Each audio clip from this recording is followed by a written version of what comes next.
Gotcha.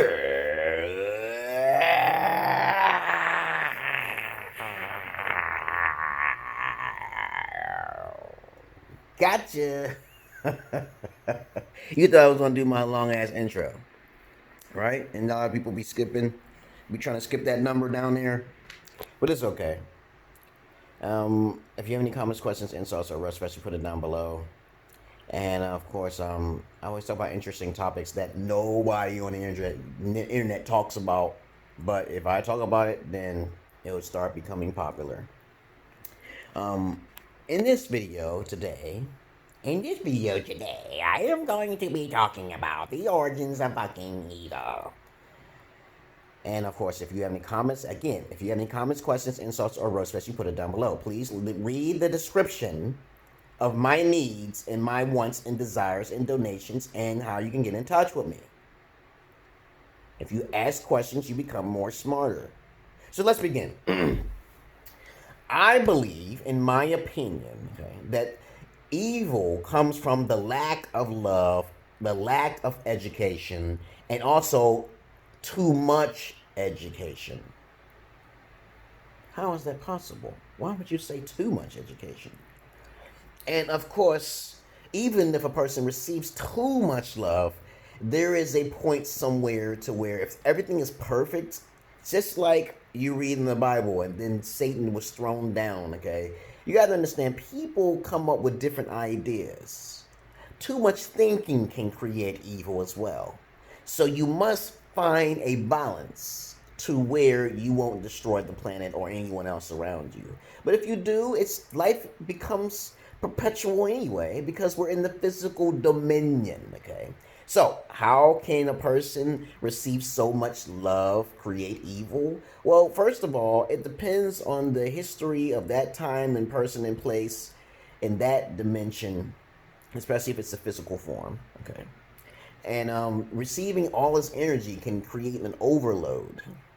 And since the person might feel arrogant about themselves or so very highly about themselves for receiving all the love, they might want to think about something different in their life. They might have been receiving this love for like 10,000 years. And then they get bored of it. Then they want something different of it. Yes, it is possible.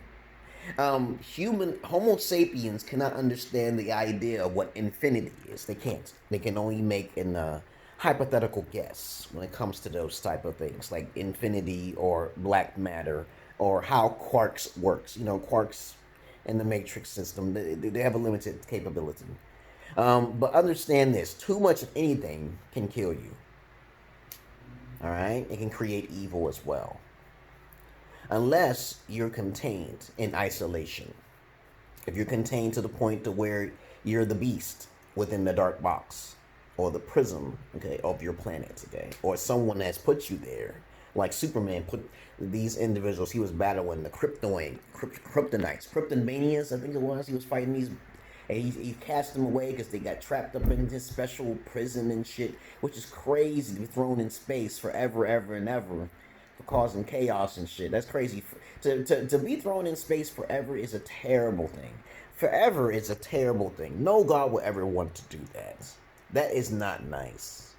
But if there's a God that tells you not to touch something that will forever destroy your body or some shit like that, I think it's best to where you shouldn't even know that information in the first place.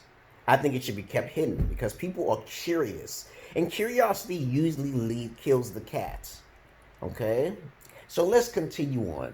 Curiosity can create evil. It can cause destruction and chaos. And like the character in Chahulu, which this being is called Om, I think it is. It's a goofy, I forgot what the name of it's called. But I can't really pronounce the name of this creature. Chaos created everything. Okay, and chaos has a form. And it looks like a deformed creature that's completely out of whack. It looked like a goofy looking creature, but if it says that once it wakes up, it destroys everything. It slumbers and sleeps for a certain amount of time.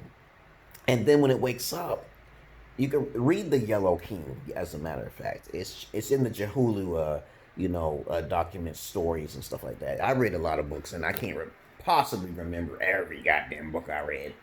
But, Chahulu is a monster that it's a chaotic creature, okay, which and it is a dominion of chaos, okay, where these different species and creatures live. They feed off of all sorts of things in despicableness of every time dimension, space, and reality through the physical aspect, as a matter of fact. But long story short is that evil is created from it's because of living. You exist. If you turn evil backwards, you get live. You turn the devil backwards, you get. If you turn the devil backwards, you get lived. See, you gotta watch the words, baby. Word magic is everywhere. The Romans has encrypted all of this inside of their languages, so you understand that even the word God represents dog backwards. Okay, that's a weak-minded follower. Okay, as you should already know, dog is dogma, and dogma also is propaganda. In propaganda, you will see the word God in there. Isn't that interesting? And of course, propaganda represents a follower, a weak mind. Okay, and so to keep it short and sweet and simple, because it's under 10 minutes, evil can be created from anything because we come from both sides. You either are a gray, a white, or a dark. I am more on the gray side, okay?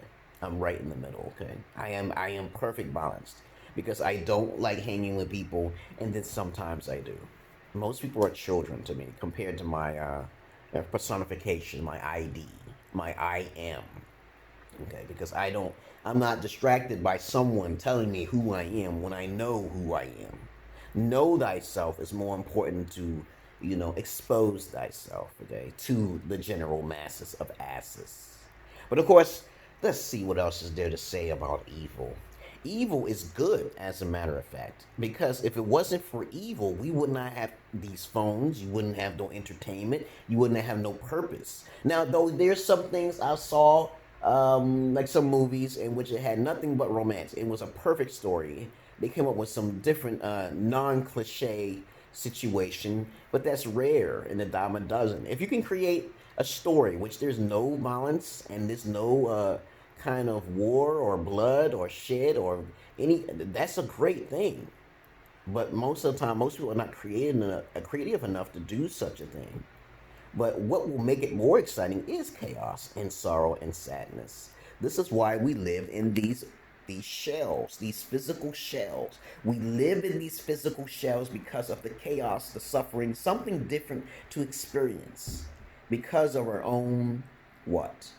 Curiosity. Curiosity killed the cat. That's right. And so sometimes it is better to be that way because life is perpetual, just as energy. Energy can only be dissipated to different sections. It cannot be completely destroyed, no matter what you think. Now, someone may say it's forever, but they don't understand the term what forever is because it doesn't exist. We are living in a row your boat gently down the stream. Merrily, merrily, merrily, merrily, life is but a dream. And if you can understand that song, that was way created in the 1970s, I'm pretty sure it was, okay? Then you understand the concept what life is about. Life is evil, and life can be good. Evil can be good, and good can be evil. What you think is good can be definitely evil.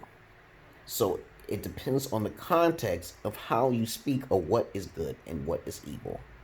Because eating chickens, we eat chickens all the time. We're eating dead carcasses right now. We're eating dead air right now. We're eating the leaves that are alive. We don't even know how many specimens are living in those other creatures that we are destroying day by day by living as parasites. And then we're not giving back to the planet. So thank you very much for listening to my videos. Brothers and sisters of light and dark, welcome to my page. And you have a nice motherfucking day. I love the animals more than humans, but I do not fuck the animals. And I'm not your average man. I'm not your Peter Pan.